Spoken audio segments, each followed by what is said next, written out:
Tiffany's culinary workshop was buzzing with excitement as Tiffany prepared to learn a special recipe from her grandmother.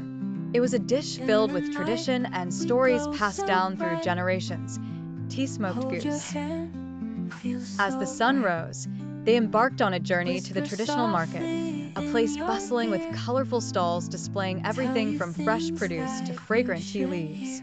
The first stop was the poultry section, where Tiffany and her grandmother selected a fresh goose. To make the perfect tea smoked goose, start with fresh, high-quality ingredients. Tiffany mused as she inhaled the aroma of the various teas displayed nearby. Her grandmother nodded approvingly, and they gathered the finest tea leaves for their culinary adventure. Back in the cozy warmth of the kitchen, Tiffany was mesmerized as her grandmother expertly cleaned and prepared the goose. "Grandma, why do we use cold water to start cooking the goose?" she asked, her eyes wide with curiosity. "It helps the meat cook evenly and keeps it tender," her grandmother explained with a knowing smile. As the kitchen filled with the comforting aroma of simmering goose, ginger, and green onions, Tiffany couldn't help but feel a sense of nostalgia. "Boil the goose in water with scallions and ginger until tender," she narrated in her mind, imagining explaining the process to friends someday. "Then let it rest in the pot to absorb the flavors." Even as the goose lay in the pot, Tiffany's hands were busy rubbing salt over the now warm goose. "This is like giving the goose a spa treatment," she giggled. Her grandmother chuckled softly. "Exactly.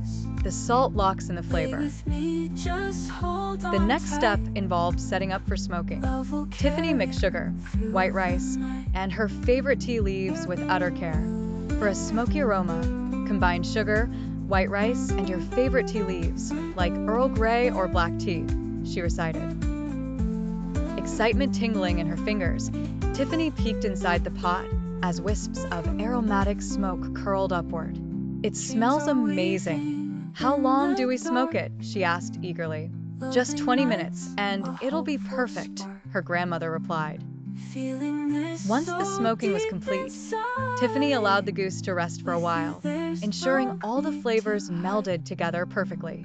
"Let the goose rest for 15 minutes after smoking, then slice and serve," she instructed herself. But the adventure didn't end with the goose. The kitchen was soon humming with the sound of the blender as Tiffany transformed cooked goose liver, basil, ginger, and olive oil into a smooth pate. For a special treat, turn goose liver into a creamy Chinese-style pate, she narrated, as she admired the rich texture. The final touch brought a dollop of creativity as Tiffany stirred in soy sauce paste, savoring the taste. "Grandma, this pate is so rich. It's perfect for bread or even goose slices," she exclaimed, her face lighting up with pride at her creation. Her grandmother's eyes twinkled. "See? You're becoming a real chef." Finally, the moment of truth arrived as Tiffany served her tea-smoked masterpiece and luxurious pate to her family and neighbors. Laughter and delight filled the room with every savory bite. "Every dish has a story, and this one tastes like love and tradition," Tiffany said with a grateful smile. Her culinary adventure had brought her closer to her roots, one smoky bite at a time.